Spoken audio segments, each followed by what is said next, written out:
How's it going, everyone? Aaron with Siegfried's Motorworks here today. We're going to be taking you out on the most recent unit that we have in stock here at Siegfried's Motorworks. That is this 2009 BMW R1200GS Adventure that we have in stock right now. This does have 79,000 miles on it, but it's a well-maintained bike, has all the BMW service records, has a whole pile of aftermarket parts, and at the end of the day, this bike was built to put miles on, and that's what somebody did. So who are we to fault them for that? But at any rate, we're going to take you out and show you what this one is all about.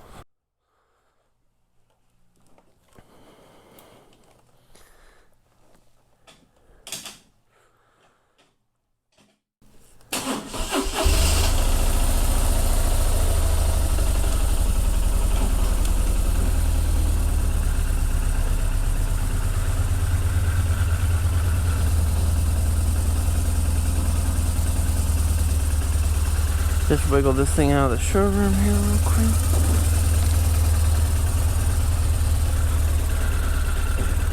Alright. Now we're going to go ahead and get right after this one. A couple things right off the bat. I will tell you, this is a tall motorcycle. If you're a short person, you are going to struggle to ride this bike. Not ride it, but you're going to struggle to stop it. I am 6'1". And I am on my tippy toes on both sides. It would be impossible for me to flat foot this bike. So just a heads up for shorter people, this is not the bike for you. As we're going out of the garage, we'll give you a couple quick facts. This thing weighs in with fluids at 564.5 pounds. Has a seat height again of 35.8 inches. Basically, this thing has a seat height of 3 foot tall. It has an 1170cc motor, that coming in at 71.39 cubic inches for all you Harley guys out there. This thing makes 103 horsepower, 84.8 foot-pound of torque, has a 6-speed gearbox, an 8 3/4 gallon fuel tank, and it is a shaft drive motorcycle, making this a very maintenance-friendly motorcycle when it comes to changing tires.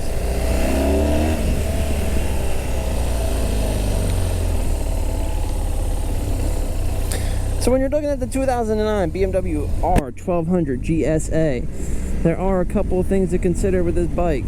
These bikes are built to put miles on them. These are the weapon of motorcycles. This thing is built for one thing, and that's to be making the ride as comfortable as possible, delivering all the power that any rider could ever want, and make it so you can put as many miles on this bike as you can handle doing. Revs out to about 8,000 RPM by the look of it.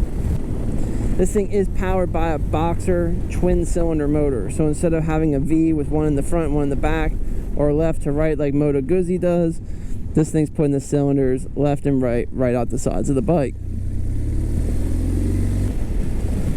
84.8 pounds of torque. This thing has all the pulling power you could ever want. It's great for one-up riding. It's amazing for two-up riding. As far as your seating position, again, I'm 6'2". I'm a bigger guy. This is a very comfortable bike for me. Even in comparison to like my Road King that I've had, to electric glides and soft street glides that I've ridden. Just really, when you're looking at a bike, everyone thinks, I want comfort, I want a cruiser.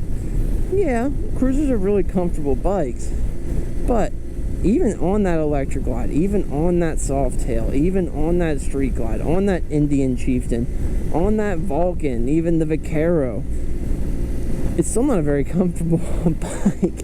If you're going to sit there for 7-8 hours on the bike in a day, it's not really that very comfortable of a ride. This thing puts you in really an optimal seating position because, again, this wasn't designed to win first place in the beauty contest. This thing was designed to put miles on. So the seating position is, honestly, for me, I love it. One thing that I typically have issues with when riding motorcycles as well, and this comes from having wrecked sport bikes in the past, is my right wrist goes numb very, very quickly. I have ridden this thing now because I just did a little test ride earlier and wasn't really happy with the video that I made. This is going on now, me riding this thing for 10 miles. My wrist is still great. I don't have any pain in my wrist. So I gotta put my turn signal on here. One thing that is a little bit different with this BMW is the turn signals. It does have the Harley style where your left and your right are separate from each other, but it's not the nice big button like Harley Davidson. That's one thing I would say is a downfall of this bike, honestly, is just this area. The controls here, the controls there. I'm sure the guys that put 79,000 miles on this thing, he could ride this thing blindfolded and know what he was hitting, but for me, it is a little bit foreign when I'm talking about and using the controls. When you're talking about the power of this, again, 84.8 foot-pound of torque, 103 horsepower. This is the kind of bike you can get on the highway, leave it in 6th gear. You don't need to be dropping 1 or 2 gears to get past that big rig or to get in the hammer lane and go around someone. When we're dealing with this bike specifically, now this is not R1200GSA specific. This is this bike specifically. The previous owner was the president of a GS Giants Club. This bike has been in Africa.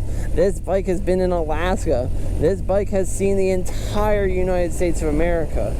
You are not going to find a bike with a better resume than this one here. He added a whole bunch of wild parts to this thing. It has a suspension that just before installing the suspension cost $3,000 by Wilbur. He has this MIG-cell ramp mount charging system up front. He had the touring windscreen put on, the wind deflectors put on there. This thing, I believe it had heated grip stock because it is built into the stock thing, but it does have heated grips. My right hand is on fire right now because I talk with my left, so my left hand doesn't get that warm. Honestly too, like wind, I don't know how it's making out for you guys watching the video and the helmet, but wind wise, this thing is really not, it's not beating me up. It's definitely not. It's a lot better than my Road King was. It's a lot better than sport bikes, and that probably has a lot to do with this taller windscreen that's on it. But very comfortable bike, especially too with the wind. I can picture this on the highway at 75, 80 miles an hour, and you're not getting all beat up from the wind as you're going down the road. And just as far as the general operation of this thing, super smooth. It is throttle cabled, yeah. Super smooth bike. When you're looking at like the clutch operation is, I like to talk about things like a Volkswagen clutch. Like it feels more or less like you're just doing the clutch for show. It's a very smoothly operated clutch. The gearbox on this thing is also super smooth too. I think one of the biggest downfalls, honestly, with these bikes in general is just their looks. It is a really hard bike to get behind the looks of it. And I mean, myself personally, I am a fan of kind of weird island of misfit toys motorcycles. I do like the normal stuff that everyone else likes, like the street glides and, you know, your R1s and your super sports. I do like those too, but I'm also a really big fan of missed a second there. I'm also a really big fan of kind of odd look motorcycles. And again, you're not buying this thing to take it to a bike show and put it in and shine it up. You're buying this thing because you're riding past the bike show and you're cranking miles on it. I think if you're a taller person, and again, I mean, I'm sure there's things that can be done for shorter riders, but I think if you're a taller rider, you're going to be hard pressed to find a better motorcycle just in general. When you're dealing with this bike, you're not buying a bike to take it to a show. You're buying this bike to do miles. You're buying this bike for what the A in GSA means, and that's adventure. You want to go anywhere you want to go. When the road ends, you want to be able to go right around through it. We'll go up in here to show you this. And this is just a testament to what BMW's engineering is. As tall as this bike is, this thing can turn around on a dime. So slow speed turns are literally no issue for it.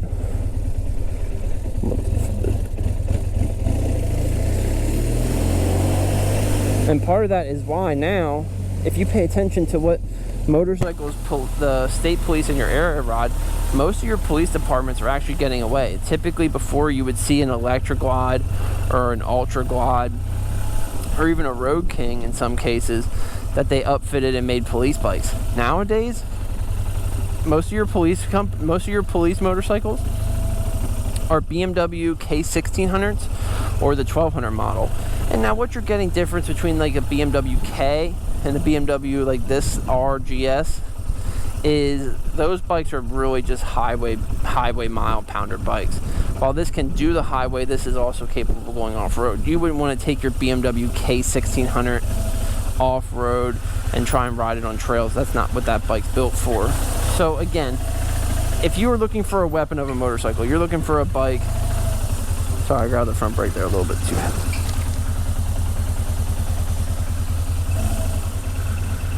If you are looking for a motorcycle that does everything you want it to do, you're looking for a motorcycle with tons of power, super comfortable seating position, and a bike that you can just absolutely just pound miles on. For this BMW R1200GSA, or honestly any of the BMW F or R line, that's the bike for you.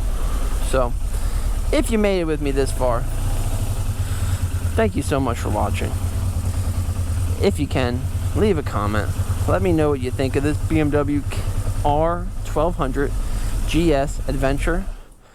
And as always, hit that subscribe button. You can stay up to date with everything going on with Siegfried's Motorworks. Oh, and if you are looking for a walk around video so you can see everything specifically about this bike, put a link to it right up here. But thank you so much for riding with me today, and we'll catch you guys on the next video.